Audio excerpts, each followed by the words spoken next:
Here at The Rock, Jackson Kennedy, Dima Mixon here with 4th Street Sports by Southern Miss Student Media. Just got through watching day 14 of fall camp, which is the final day of fall camp. Just watched about a 2.5 hour to 3 hour practice. Offense looked really good. The defense started rough, but Jackson, I think they really came along towards the end of practice. They forced 3 turnovers, 2 from Billy Wiles and Holman Edwards combined, so 1 interception for both of them. Then they forced a fumble from Ethan Crawford. Jackson, this defense has been touted to have potentially one of the best front sevens in the Sun Belt. The secondary, still a big question. I think that last week for the scrimmage, it looked like there were some areas where potentially the defense has some vulnerabilities. I think today they showed what they could be. Yeah, absolutely. What I like to do is I'm more of an on-the-field guy. I like being around people. I like talking to people, especially players. And day 1 of fall camp, I kind of split off from Dima. And whenever they were doing some of their first drills as a team, 11 on 11s, I walked over and I stood with the defense. And I was standing next to MJ Daniels, Brendan Toll, stuff like that. And I was seeing these receivers that I know are fantastic. I mean, you've got guys like Jacarius Casted, who carves up just about any defense that he goes up against. And in the offseason, he put on 15, 20 pounds of muscle. He is physically imposing. And then you have Brandon Hayes back from injury, one of the fastest guys, if not the fastest guy on the team. Any other defense, I would feel confident saying that either of these guys are capable of having a 150-yard game against them. But day 1 of fall camp, this was about 2 weeks ago, they barely could get anything happening. Yeah. And now they've kind of gotten acquainted with each other, the receivers are able to get more plays, but it's still a back and forth. And from talking with them, I told the DBs, like, hey, y'all look really good this year. And they were like, hey, thank you, because everybody's saying that we're going to suck this year. And I think that's kind of an important thing. Like this, although this backfield, which admittedly has a lot of questions, there's not a lot of people who started a lot, but like Will Hall says, people like Michael Caraway, people like Brendan Tolles, they played meaningful minutes. Both of them were in the fourth quarter of the Tulane game. And so even the biggest question mark, there's still great deal of confidence from the coaching staff and from the players themselves, and they're playing with a chip on their shoulder. I think this defense could be poised to have a better season than last year. Will it be difficult? Absolutely, because not only will these DBs that have played meaningful minutes but haven't started meaningful games, these guys are going to have to take the place of Natron Brooks, Malik Shorts, Eric Scott Jr.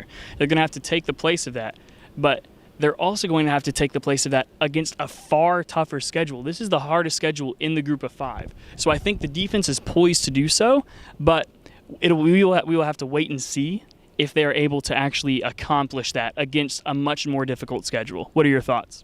Yeah, I don't think they're going to be better than last year for sure, but I do think they have the ability to at least be close to last year's defense. I think that's probably their ceiling. Last year's defense, I mean, you had 2 NFL backs in the backfield. I don't think we can sit here and say that they have 2 NFL backs back there right now. So, they returned a good bit of the line with Jalen Williams and Bradarius Lewis, but Dominique Quaywan is a big loss. I think Avery Hobbs even losing is a big loss. So I don't think they're going to be as good as last year.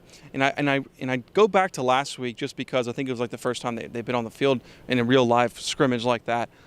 I don't think there was like 1 third down stop, if I remember correctly. There wasn't that many stops they got. It was tough for them to get off the field, and it looked similar to that at the start of today, where Billy Wiles and the first team offense right down the field in like 6 plays, and like the next team right down the field. And so, but there was a moment today where it looked like the defense got the energy, and then from then on it was lockdown. It was very hard for the offense to move the ball. So I think it's difficult to assess here in camp how good in scrimmage, because the plays and they're kind of told probably don't read the play because you know it's going. I mean, I remember I was told that in football, like don't just like stand in front of where you know the ball's going. So it's kind of hard to judge defenses. So like when they're out there against Alcorn State, are they going to be good? Yeah, they're going to be great. Like I think this is going to be a really good defense.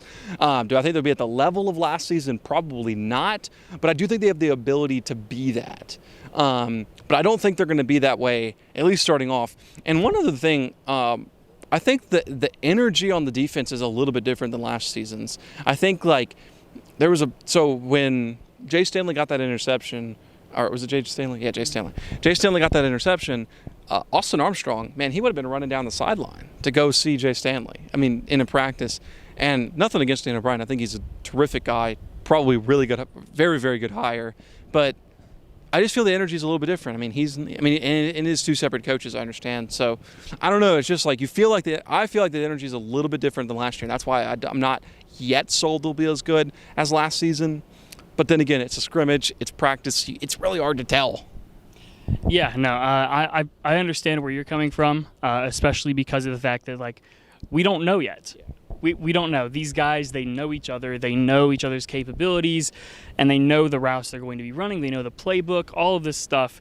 And whenever you're playing against yourself, it's great. Iron sharpens iron, but it's not a live situation. It's not something that you can confidently say, this equates to a real game scenario. And I feel like Alcorn State's going to be a great week one game because it's going to kind of act as, I don't want to sound too cocky or confident, but it's going to act like a second scrimmage, But it's a scrimmage against a team that you don't really know. Yeah. But it's a scrimmage that you can win. And I feel like that's going to help kind of answer the last few questions that we and the coaches may have as to who these starters are, as to what these starters are capable of doing. It's going to take a little bit of proving, but I do think that this defense has the capability of being better. And just kind of like how Dima and I were saying in our quarterback battle video, which you should go and watch if you haven't, and we're going to be expanding upon it more in a podcast that we'll be posting soon. But, Billy Wiles has the capability of taking the job from Holman, but right now it's Holman's job to lose. And right now, these DBs and this defense, they have the capability of being better than last year's defense, but until proven otherwise, last year's defense is superior.